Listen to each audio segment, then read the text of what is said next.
With the first week of the NBA season underway, I thought it'd be a perfect time to give you my predictions for the 2021-2022 NBA season. Hey YouTube, my name is Tyler, and welcome back to The Athletic Nerd.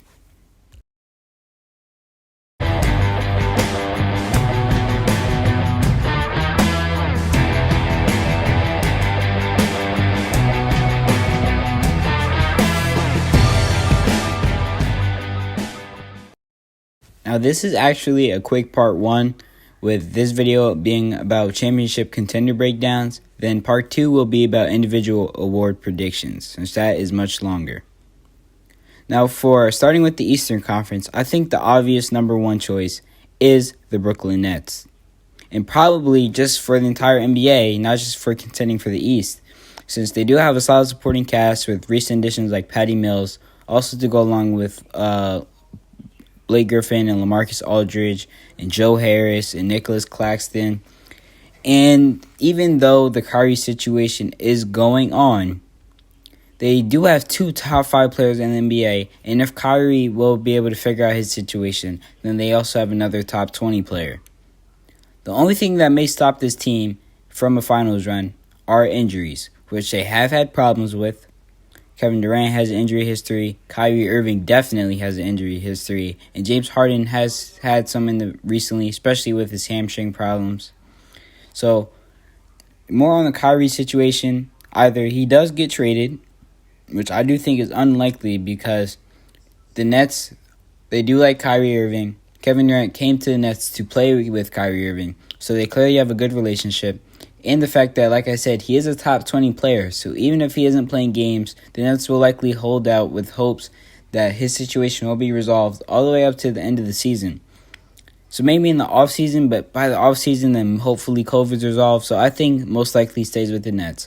But if he does get traded, then the Nets do bring in some great players, most likely role players or whatever else to help them out. And if not, and Kyrie doesn't play most of the season, including potential playoff games against multiple teams, then this will only cause chemistry problems with him not playing on a consistent basis. Maybe he may have some injury issues. Some things will happen off the court with people questioning how much he loves basketball and things like that. So if that happens, and besides injuries, I think that is is the main thing that will derail the Nets season. And if Kyrie Irving is out, maybe they don't stand up to a team like Milwaukee. So it's just something interesting, especially if you go over to the Western Conference, then I'm not sure that Brooklyn Nets team is better than the Lakers or other teams like that. Now the number 2 is also equally as obvious with the defending champion Milwaukee Bucks. They have, in my opinion, the best player in the NBA with Giannis Antetokounmpo. But I do have a lot of questions about the team.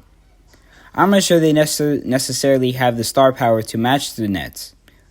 Even though they did win in the playoffs last year, like I said, there were injuries. The Nets were dealing with injuries. And do Chris Middleton and Drew Holiday really stand up to Harden and Irving? And not only is it their stars, but I also just have questions with their entire supporting cast around Giannis, because Chris Middleton could be inconsistent. Drew Holiday went ice cold in the playoffs at times last year. Even with his great defense, his impact was considerably lower.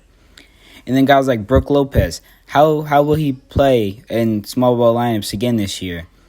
And they did lose somebody like PJ Tucker. How big of a step will Dante DiVincenzo be able to take to have a great impact, even though he did miss most of the playoffs last season? And other guys like that. Will George Hill still be a decent player off the bench at his age? These are all questions that are good questions to have. Will somebody like Bobby Portis be able to keep up a high level of play like he did last year in the playoffs? I don't know the answer to that. Nobody should really know the answer to that until at least midway through the season.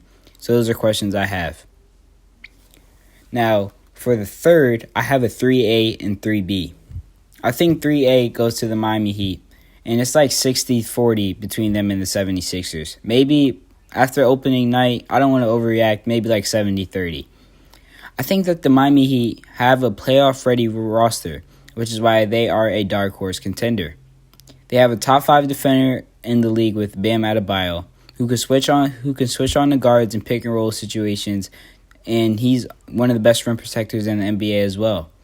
To go along with reliable stars of Jimmy Butler and Kyle Lowry, and then good role players like PJ Tucker and Duncan Robinson. Their one wild card is Tyler Hero, who had an impressive showing in the bubble but a disappointing sophomore season. If he can become more efficient and improve as a playmaker, then he's a scary matchup against other teams, as he is the Heat's fourth best player. And again, expanding on Duncan Robinson, his ability to stretch the floor will be very important in creating openings for players like Kyle Lowry and Jimmy Butler to drive and how their games revolve around him. And then if Victor Oladipo can successfully come back from injury, then the Miami Heat will have a very deep roster, many options, a very versatile roster, and the coaching staff to compete in the East, especially if the Nets have personnel issues like Kyrie not coming back and because of injuries. And then my 3B is, of course, the Philadelphia 76ers.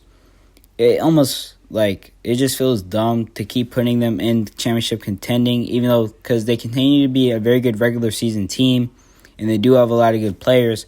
But for whatever reason, they just can't put it together and when the playoffs start.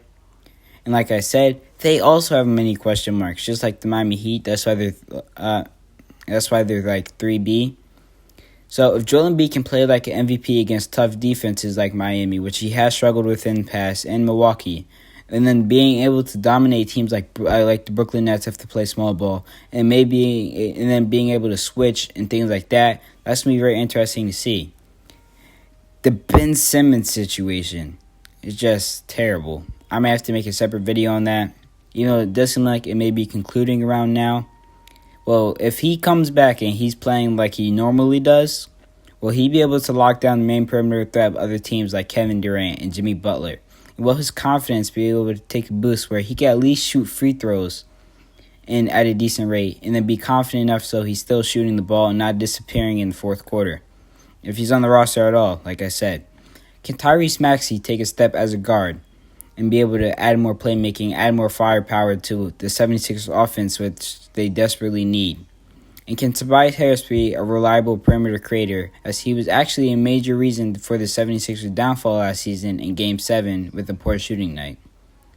These are major concerns, as they really didn't add anything at all in the offseason, and while each of these players do have the potential to take a step, that is the only way the 76ers can improve and hopefully break through to reach the next tier of teams like the previously mentioned and the ones that will be mentioned in the Western Conference.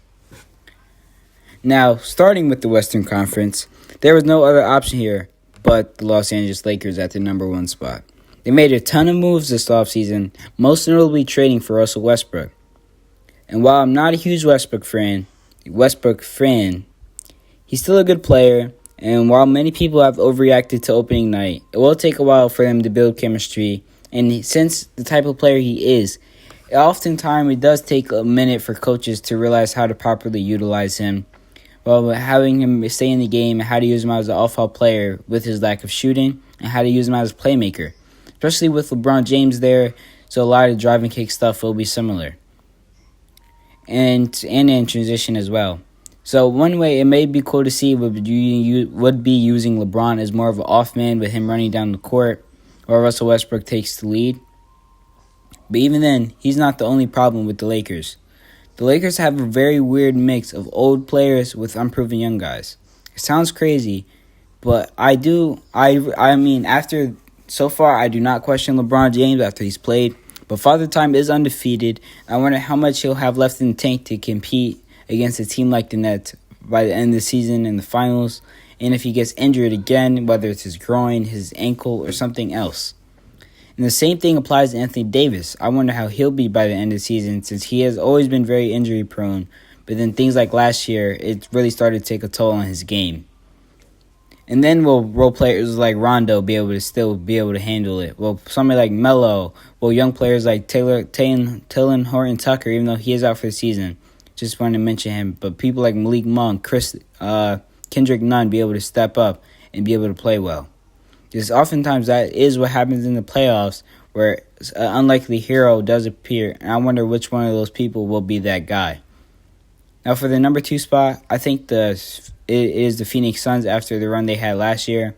As long as CP3 doesn't regress and contributors like Mikal Bridges earn his recent contract extension, Hopefully they get more contributions from someone like Jalen Smith and Cameron Payne can step up again. Then I expect them to be there in late spring again. I don't have too much to add there. Just they also didn't make too many changes, but they also don't really have any question marks. And then for the number 3 spot, I think the only answer I have here that I feel even somewhat confident with is the Golden State Warriors. In most matchups, they'll have the best player on the court with Jordan Poole, along with Andrew Wiggins, creating one of, if not the best duo in the NBA. And the great supporting cast of the Splash Brothers with Steph Curry, and then Klay. I do wonder about Klay Thompson, to be honest. People are acting like he'll come back and be a normal player. I'm not sure he will. First of all, he's not coming back until January, which already is alarming. It's not really alarming because of the timetable of the injury, but it's not like he's having a speedy recovery. It's not like he's really shown anything that shows that he's abnormal in terms of, like, easily recovering. And, like, he tore his ACL and then he tore his Achilles, which are the two main career-ending and career-altering injuries, and he suffered them back-to-back without playing a game of basketball in between then. So not only will he be very rusty, I'm not sure he'll be 100%, especially playing defense. I'm not sure he'll be near the defender he was before. And coming off of screens and things like that, he may be a step slower. It may affect how much space he creates. Who knows? Maybe he just misses an extra 3 or 2 over a course of whatever games in the series. That can make all the difference. And then also another player was like Draymond Green. I expect him to be very solid for them, especially as a defender. I do wonder why his offensive impact has been consistently going down so much. But even then, he's still a very good player. But then of guys like Moses Moody, Jonathan Kuminga, and especially James Wiseman after he comes back from injury, if any of them are able to step up, then they'll have a very deep and versatile rotation to go up against most teams in the NBA. And that's a closed case. Hope you enjoyed the video. Like and subscribe if you did. It will be greatly appreciated and it helps me out a ton. Let me know down in the comment section who you think will compete for the NBA championship. I love to hear your thoughts, and I hope you have a great day. Peace.